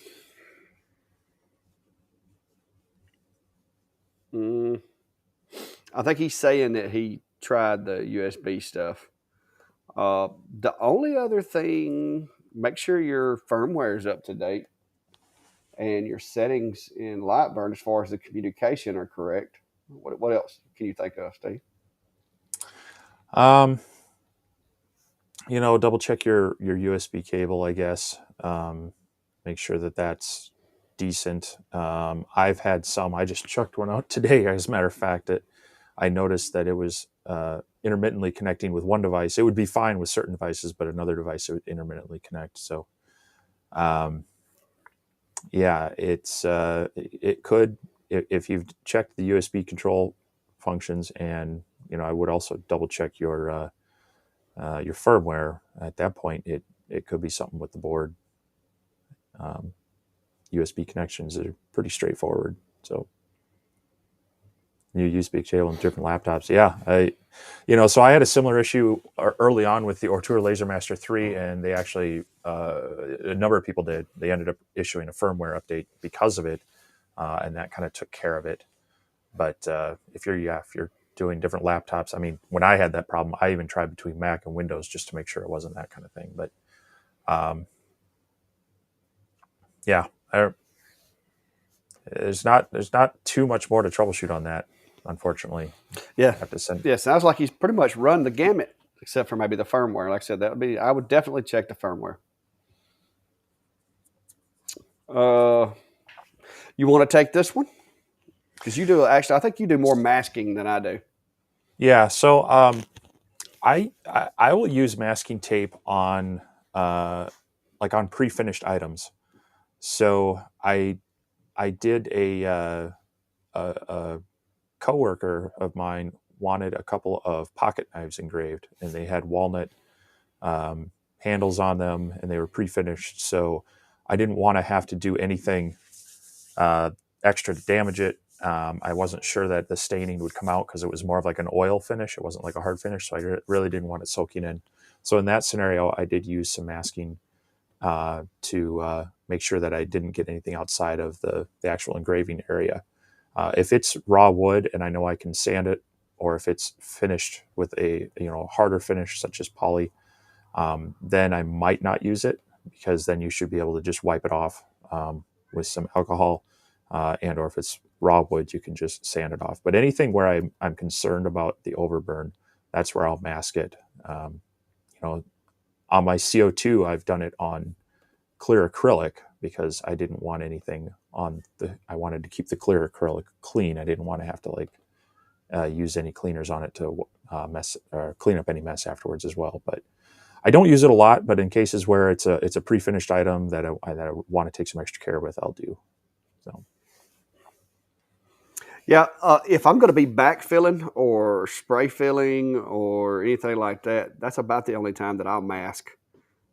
Now, if it was like you said, if it was something that I didn't want to mess up the finish on, like I couldn't sand it down or anything, then I might do it. But I do, like I said, and I've tried the green tape instead of the blue. You'll be happy to hear. I went the other day and re-upped. I bought two Mm-hmm. things of the green and two things of the blue, and I plan on actually doing a little testing to see which one, engraves, cuts, burns better than the other. Just Yeah, because. I use the green for a couple of reasons. It actually tends to have a softer release than some of the blue, um, and so I like it for that. And also, the laser seems to interact with it better than the blue for physics reasons. Yeah, I mean, it stands to reason. Blue's going to reflect a lot more of your laser, unless you were using a green laser. Well, if you're using a green laser, Yeah. Oh, Yeah, trouble setting. It sounds like the board maybe degrees. Thanks, Mark. We appreciate you. If you hadn't already, like, follow, share, subscribe, all that good stuff. And guys, one more time, a little shameless plug here. We've got our laser engraving community group. If you're not a member, go check that out. That's where I actually have been sharing my enclosure designs and some other stuff in there as well. And then we do a lot of questions and just show off what you can do and ask questions. A lot of knowledgeable folks in the group. So if that's something you're into, go check that out. And if you hadn't already, like, subscribe, follow, share. That helps support the channels, guys. Got to keep the lights on. Especially Gonna have when to this keep air the air conditioner conditioning goes on in. pretty soon. Oh, man, I have put in some work to get this thing started. It's the Clack Shack there, Pascali, and I think I've got it. I'm gonna drop it in my chat right now. So yeah, or you can just go to my website, and that takes you pretty much to everything I have. But yeah, if you hadn't, guys, we appreciate it. Like I said, that's what it helps us help you. And I know that sounds, hard to understand, but it does help for us to like the machines that we get to try out and stuff like that. The more feedback we have from you guys, of course, the easier it is. And if you have any testing or questions that we haven't went over in videos, I know with me especially, there's times where I don't really have anything interesting to do a video with. So if you have those, drop it in the group, the Laser Engraver community group, or send me or Steve a message, or both, and just let us know that if you think this is something that would make an interesting video. We'll be more than glad to try to put that together for you, especially when we have those slow periods. Now, I think I can speak for both of them when I say the past 2 or 3 months we got slammed with review stuff. But it seems there's a lull coming. I don't know about you, Steve, but it seems to have slowed down temporarily. So if there's anything you want, let us know. So yeah, I really like to try to not inundate the channel with just review after review after review. So I really try to make it a goal to, with each review project, I try to do a project video. And then I love always mixing in some of the testing, of, like we were talking earlier, the testing of methods on tile. And I had someone just today comment, hey, I really love to see the process of, creating your file or taking like a handwritten note and engraving it. And having been a writer and a blogger and a podcaster or whatnot over times, I still get that whole writer's block where sometimes I can't get out of my own head to come up with that next good idea. And sometimes it's something very simple. Someone says, hey, can I just see this? And it's great to have that feedback and those ideas, because obviously we want to do things that people are curious and interested on. And it just helps add to the list of things that isn't just another laser review or product review. Those are the things I love doing as well, because we all learn with that. So if you have ideas, definitely throw them out there to us, and hopefully one of us can get to them. Yeah, my wife will tell you my love of the laser engraving is those new things, doing things that I haven't done before. Once I do it one time, it's kind of like, okay, I've done that. And sometimes checking out these new machines gets that way. It's like, been there, done that. But yeah. It's the leather. Leather. I have tried some of the dyed leather that you buy, the multi-layered colored leather. It's hard for me to get away from just standard brown tool leather. I mean, that's my go-to. I try to, no frills. What about you, Steve? I actually have played around more with the leatherette stuff, that multi-layered stuff, and once you kind of get it dialed in per color, it works really well. And actually, I have a friend who's messed around with both the small Monport K40 as well as the larger 100 and 140 watt laser. And he even made a comment. He's like, is this just easier with a diode? And I think in that specific scenario with that leatherette stuff, I think it is, because it doesn't take a lot of power for that. But yeah, I haven't. So I've played around with regular leather. Usually I get it kind of the color I want beforehand. And at most I might add like a leather oil afterwards. But I haven't really done much dyeing afterwards, so I can't really speak to if it's better to do it before or after. I guess it depends on how you might clean it up if you have some overburn, and whether that would affect the dye before or after would be kind of the concern I'd have about that. But I've actually I've used the leatherette quite a bit. I even made some gifts for my staff at work using it. I created some patches and added that to some leather bound books because I wasn't sure what kind of leather it was on the books, so I didn't want to engrave those. So I used the leatherette to put it on onto the books as well, and that worked well. And I like it because it's thin, so it works well in that case. So Jim Jim, said I'm he glad you like enjoyed your that. keychain video. Yeah, I made a few of these for one of the videos. Just kind of, it was on a whim thing, needed to make a few, and so sometimes those videos are the fun, simple ones. As a matter of fact, today the video I was working on today with this little accessory thing, I was going to make it, and I said stop, just set up, think through it, actually video it, and you can share the process with others. So sometimes that's my problem: slow down, actually record it, so I can share it as well. But Yeah, the Lightburn tutorials. I've actually got a couple of things that I've been thinking about doing with Lightburn. I want to do, and this is kind of where I'm at with the name of the video. I want to do like basically like a crash course in Lightburn, so that you can, if you just got the software and you're just wanting to do basic stuff, you can hopefully download the software, watch the video, and create some just basic designs. mm-hmm. And then I want to go and like basically do like Lightburn 101, 102, 103, 104, and end it like in node editing and node cutting and moving and stuff like that for like the end of the design part. But I've got to get caught up, guys. Like I said, I've been doing the air conditioner upgrades out here in the shack, and that is really important to me. Being in Alabama, having air conditioning out here is going to enable me to be in here more and not be drenched with sweat and do more stuff with you guys. And then in the wintertime, not that our winters are bad, Steve, before you object, uh, I won't freeze to death. And Steve's like, freeze to death. It's like 30 up there. But it is 30's cold here, guys. But so as soon as I can get some room, I do plan on doing more on the way of light burn, screen capture. You might not get to see this as much, but I'm sure y'all can work through it. But yeah, now I will say this: Rich, he knows his way around light burn. So I got to give him that. And I've told my wife because she wanted to learn how. I told her to go watch Rich. So Yeah, and I've thought about that too because Rich is a good guy as far as sharing a lot of knowledge and such, and I do respect him quite a bit. And sometimes it's easy to go, oh, he's already got a video, but then I've also heard from other people, and I know myself too. Sometimes you just delivering the same content in a little different style, maybe from a different viewpoint, connects with someone, and so I try not to flat out copy others.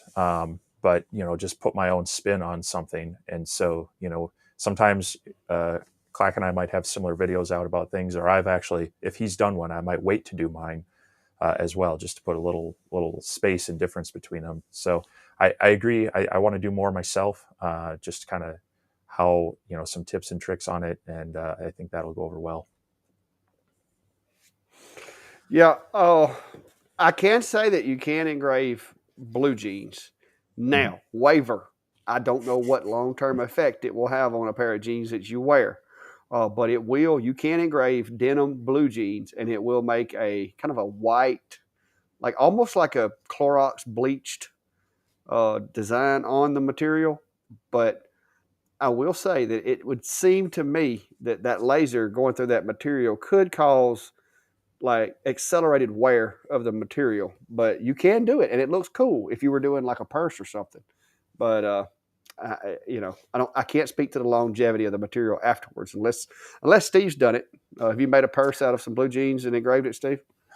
No, I do need to get on that and get my bedazzling done before I come down to visit you. But no, I've seen some people get very creative with it, and I agree with you. I think there's a fine line between kind of taking the blue dye out of it and really weakening the fibers. So you know. But then again, I see people that are wearing jeans that are more ripped and holy than jean material. So Yeah. maybe that, you know, I, I, I think it's one of those things you got to play with it and then see.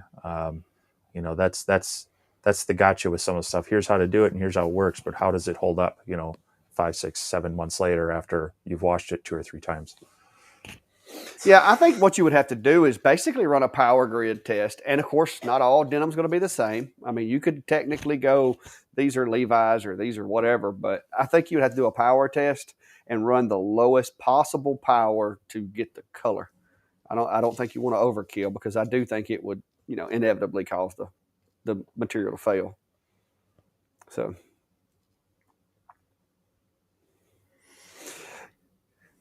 oh.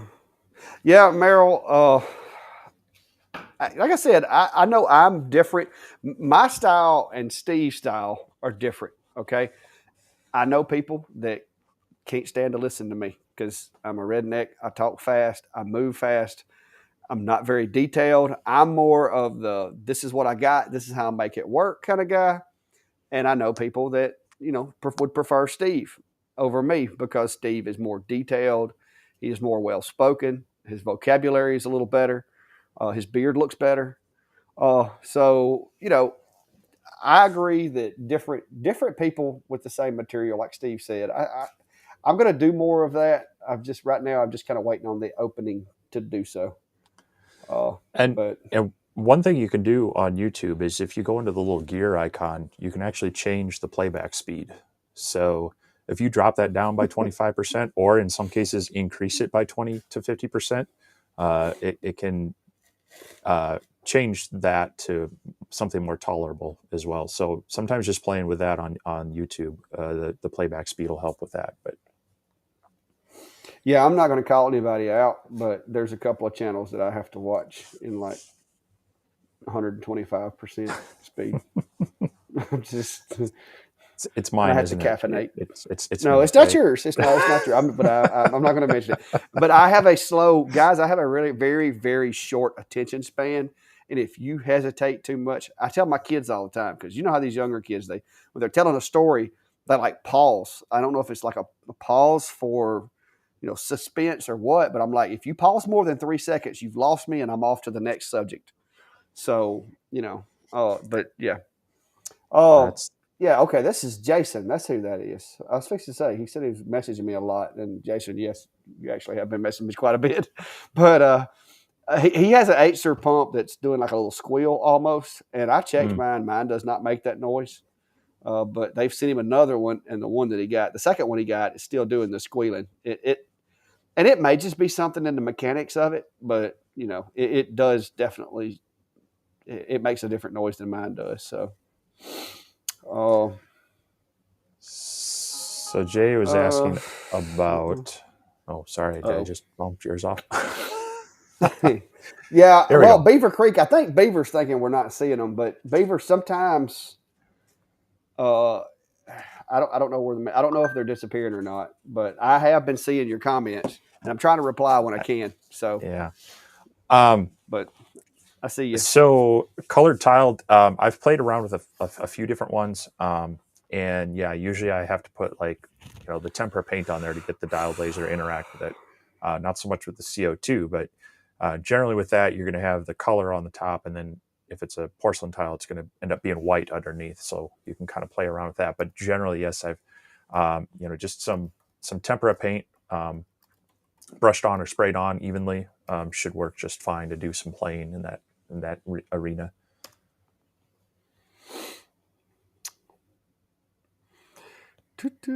Now, Jeff, it wasn't a pinched hose, because he took the hose off of it and put it on it. I thought it was. We tried everything. Power supplies. We swapped power supplies.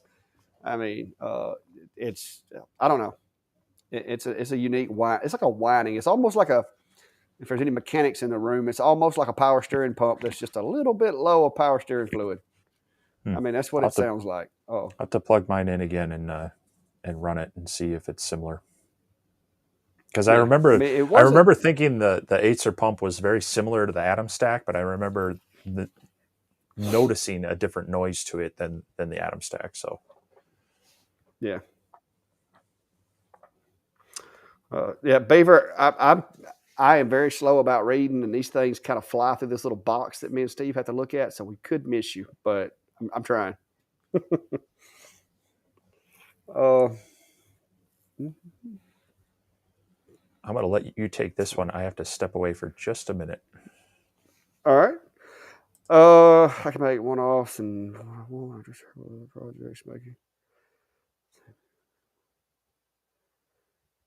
Actually, I already have that, Viking. Oh, that's kind of my thing. Multiple items is kind of what got my channel. Whoa, what the heck? Hang on, I'm trying to get Steve's little. I'm trying to get Steve's little screen fixed here. He's done thrown the black screen of death on me. But I make a jig kit that works really well for that, and I'm gonna put Steve in timeout down here until he gets back. There we go. But I make a jig kit, and you can probably see a bunch of them propped up on the wall over here. That especially if it's the same item, then you're doing because I do like I've got one order right now for like 150 cuts, which cuts are different than engraves, but I use a jig kit. Anything that I'm going to be doing repeat, like hundreds of them or 50 or 60 of them, I use a jig. I build a jig file and I put that thing in there and run it over and over and over. If you'll go to my channel and look at my videos and just search the word jig, you'll see plenty of videos about how I go about setting up for business cards, coasters, stuff like that. And it makes it easy. Don't overcomplicate it, guys. I'm not talking bad about anybody as far as trying to set a point of origin and lining the laser up with a point of origin or anything like that. But if you will just use the home position, home the machine before the job, load the jig file, and run the frame, confirm that the frame is correct, because sometimes you may get a little deviation, not much. Make any changes that you need to make. If you use a return to location instead of going home after every burn, you can run 50, 60, 80 of those things, and it will just continually hit the same spot every time. How do you save the power settings? When you save the file, Gray, it should save the power settings with the file. So if you open that file, it will have the appropriate the power settings that you had in there last should still be in there, because I get messed up on that a lot of times because I have 5.5 watt, 10 watt, 20 watt, and 33 watt machines and a 40 watt mon port. So I have to be careful when I open a file because it may be one I created on a 30 watt and I'm fixing to run it on a 5.5, and so I have to go in and change those settings. But yeah, uh, yeah, try to use the home, and like I said, Mark, once you home it, use the go-to location after a burn to avoid, like Steve said, those limit switches, although they are good, they can have some inconsistent. Oh, I gotta fix that. You're on the wrong side, Steve. They can have some deviation. I don't know why that matters, but it's just like that's why we've always done it. But yeah. No, Jason, it's cool, dude. Here's the way you look at it. If I ain't got time to answer you, I won't. I mean, and I'm not trying to hurt anybody's feelings, but I do have to step away sometimes. But I also enjoy helping people. That is why I started my YouTube channel. So I don't mind helping. But sometimes I do get busy, so don't get angry with me if I don't reply promptly, because I do stay very, very busy. What do you think of I seen this one, just missed it.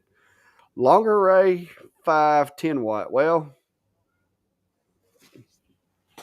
the one in the middle, that that one in the middle is a longer array 5. Now, accuracy, power, it's as good as any 10 watt out there. It's comparable power output to that ASMR P1, which I was pretty impressed with the power output of it. The only thing you need to know about the longer is it has no limit switches whatsoever. So if that's a deal breaker for you, you may want to look elsewhere. But now, if you're doing a lot of stuff from current position, like if you're doing tumblers or anything with a rotary, or if you're doing everything from current position, it runs great. It's really fast. It's smooth, and I like it. But you're going to lose some functionality because it has like zero bells and whistles, no drag chain, no air assist, no limit switches, no nothing. It's got 2-stepper motors, a screen, which is actually pretty cool. It is Wi-Fi connectable, and a module. That's it. I mean, it brings takes simplicity to a whole new level.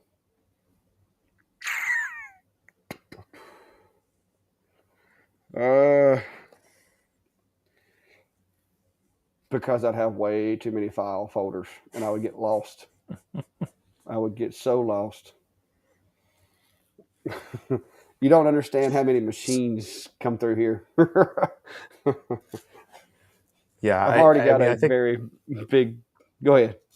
I was going to say the average person that's doing this is probably playing around with 1, maybe 2 lasers, and so they're it's not a big deal to keep, maybe separate files or whatnot. But after a while, I try to just keep my references for my test grids and base my layers off of that I know if it's a cut for this type of material, I need to adjust it to those settings. So that's where having a notepad or a spreadsheet or your material libraries for various videos can be helpful, or for various machines, I should say.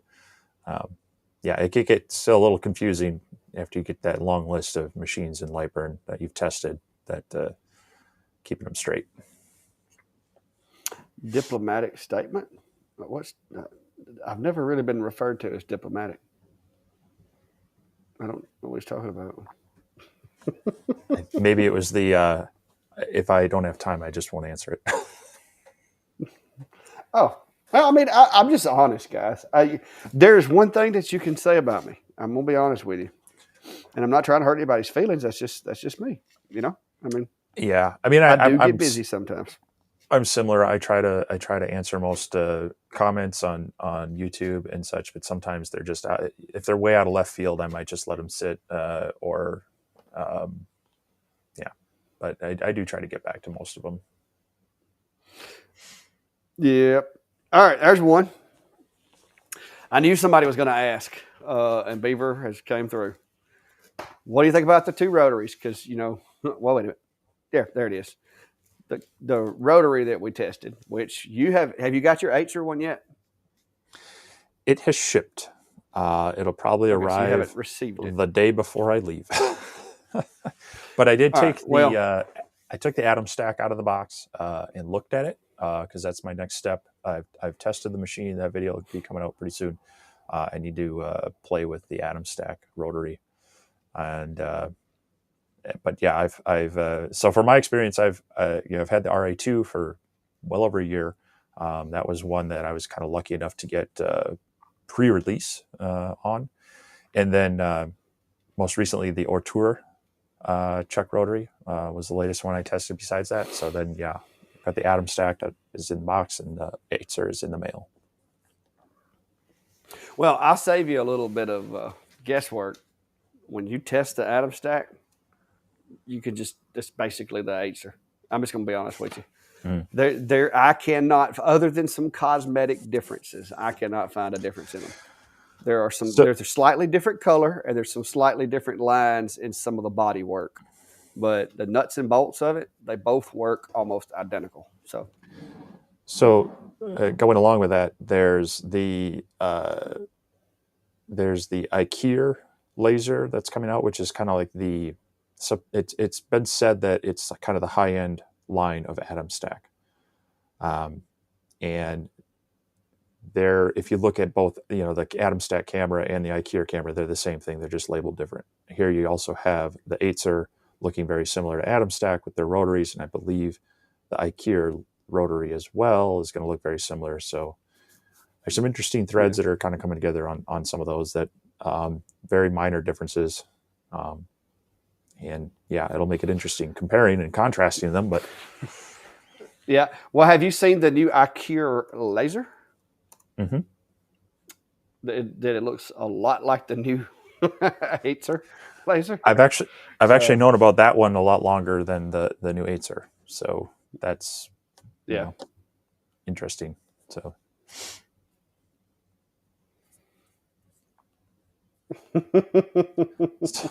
trouble. I was just reading. Well, put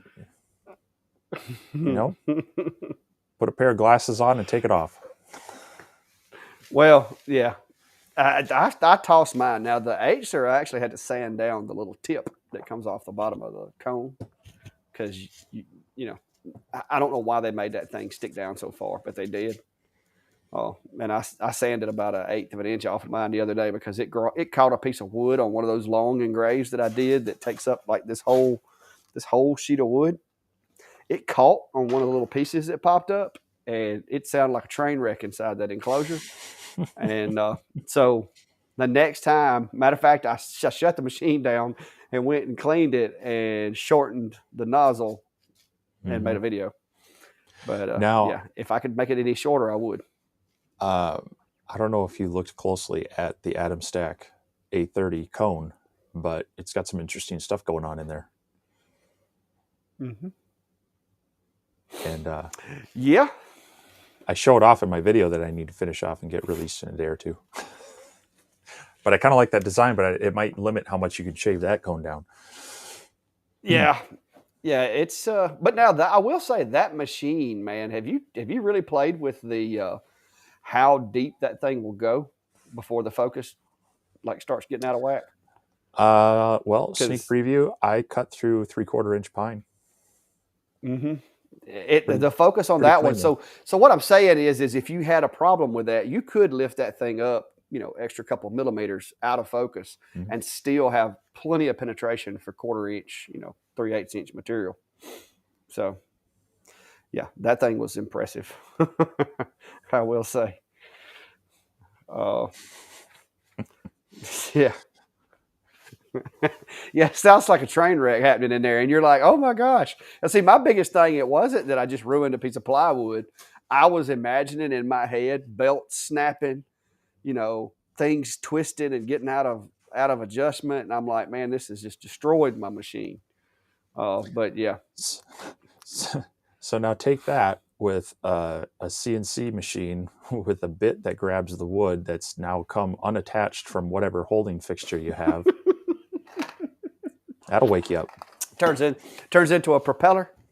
Well, no, it turns into a lot of smoke and a lot of really bad noise, but yeah. Yeah. So Lightbird doesn't free. Go ahead. yeah, I was just looking at that one.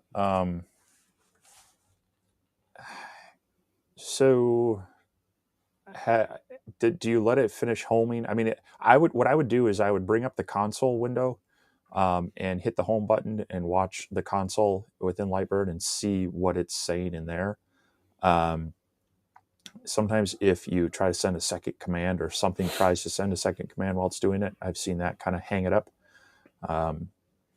Otherwise, yeah, it's create a new profile, reset up the laser on a new profile, see if maybe it's just got something messed up on it. My first time I had my Acer, I was calling Clack going, what is wrong with this thing? And we were comparing files and that's what it kind of came down to, was just kind of wipe and reload that machine profile. And then it was been rock solid ever since. But I have had a few where they get hung up on a command and I've had to reboot the machine and or Lightburn to get it to recommunicate. So Yeah, some of these machines are a little slower, like when you home them and it shows the communications. Some of these machines are just a little bit slower about, kind of resuming to normal operation. Oh, I have noticed that. But typically 2 or 3 seconds and they're fine. But yeah, Jason's working on building himself a enclosure Zilla, but he's in a basement with limited headroom, so he's entertaining door options if you have any ideas for that. Well, folding doors that go out to the sides, I guess. Or you could get really creative and make one like the old pantries that rolls, like a garage door. The roll top ones. Yeah, yeah. Yeah. Somebody like yourself that has a CNC could probably make that, easy.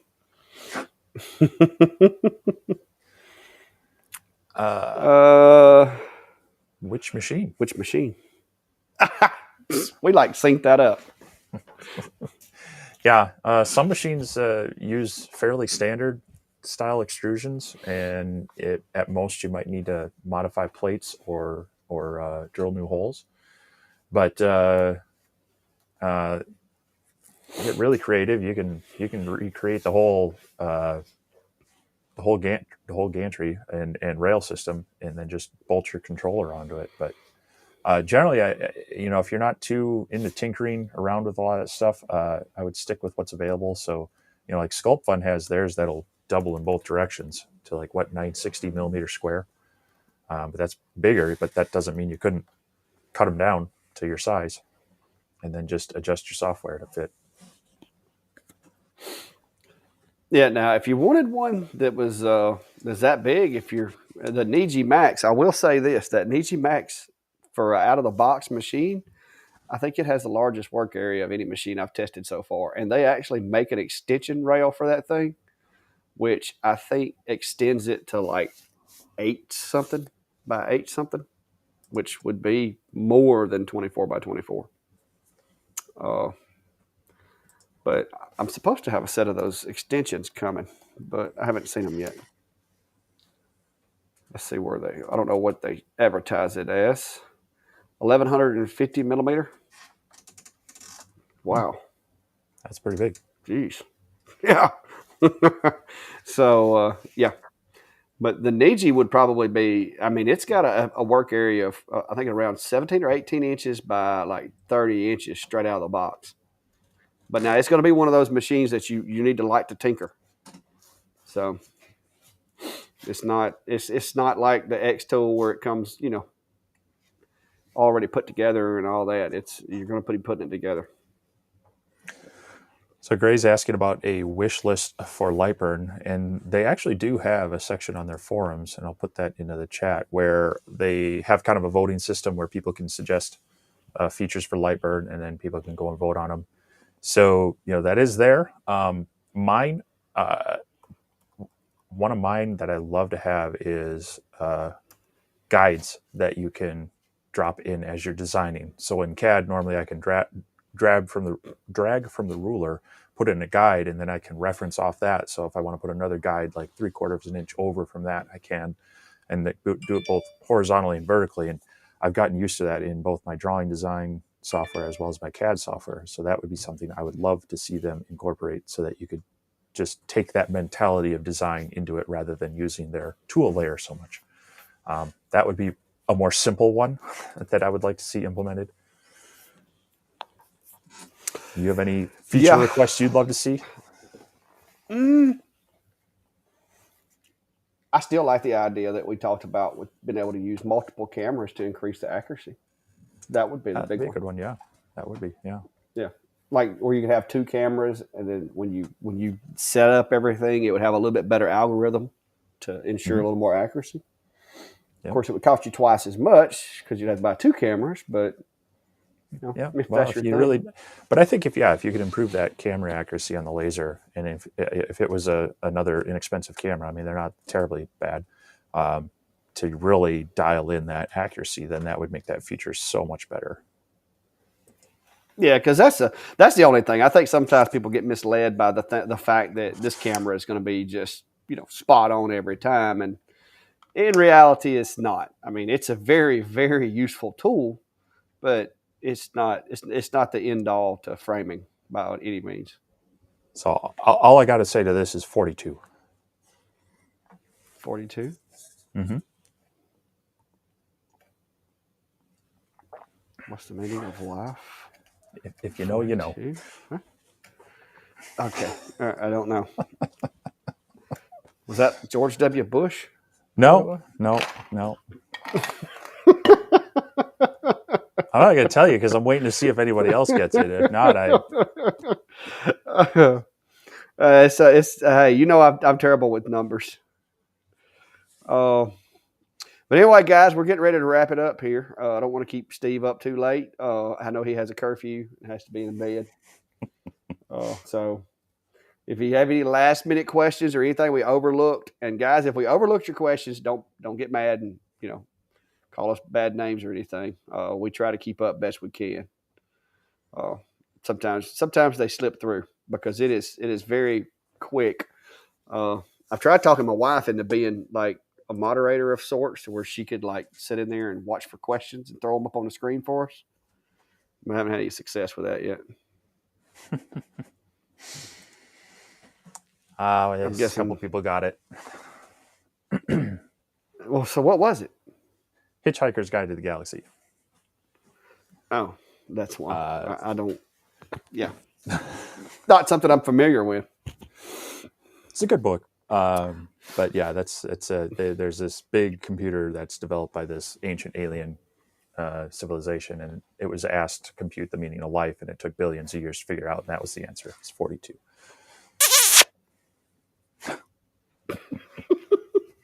Yeah, 2 pitches on that one. All right. 2. I guess they're talking to you and just accidentally put S because I'm not really a nerd. You are. I'm not really a nerd. Oh, but yeah, if you haven't already, guys, go check it out. Check out the laser engraving community page, Steve's Facebook, my Facebook, Steve's YouTube, my YouTube, all that good stuff. And next Sunday night, we're gonna have a treat for you guys. So if you can, you need to be here because we very well may get to see Steve. I don't know, run a sawmill. Have you ever ran a sawmill, Steve? Have you ever took a log and made wood, like made lumber? So I've been around them. I have not actively participated in the operation of them. Okay, well, we may be making making some lumber. He definitely is going to get to try some good old Southern cuisine. So far, the list that I have compiled is grits, chitlins, mountain oysters, chicken and dumplings, and a hot hamburger. So I hope you're hungry when you get here. Well, I've had some of those.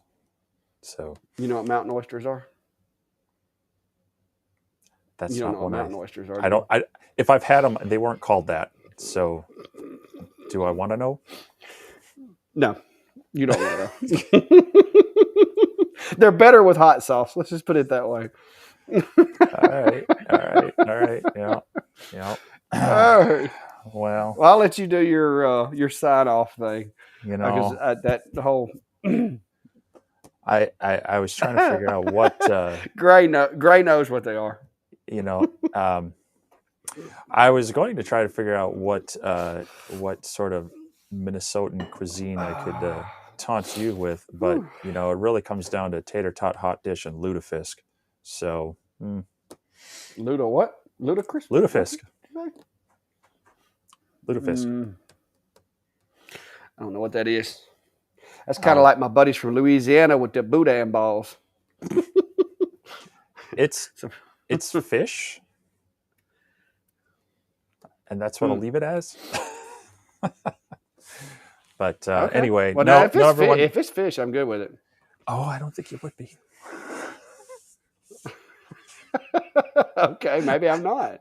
I'm not. I have to research that. Yeah, no, trust me, I wouldn't even eat it. But anyway, thanks everyone for stopping by tonight. It's great seeing everyone here. Please like and subscribe to both channels. Comment on videos, join the group. That's really why we do all this, is the community and the fun.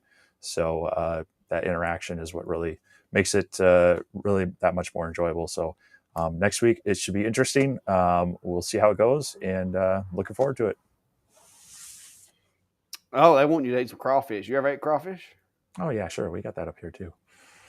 Oh, I've had low country boil down there. I have to call in some favors. We'll get some Cajun food up here for you too. All right, guys. Good night and have a good day. Like I said, save your content questions and everybody get ready for next week. And same as always. Yes, we're hoping Steve has a good trip. And I actually am entertaining the idea of maybe making a day trip over to Georgia just to see what all the fuss is about at this event. But we'll see. See, it depends on how my work week goes, if I can get Hmm? off. But anyway, guys, y'all have a good night and stay safe.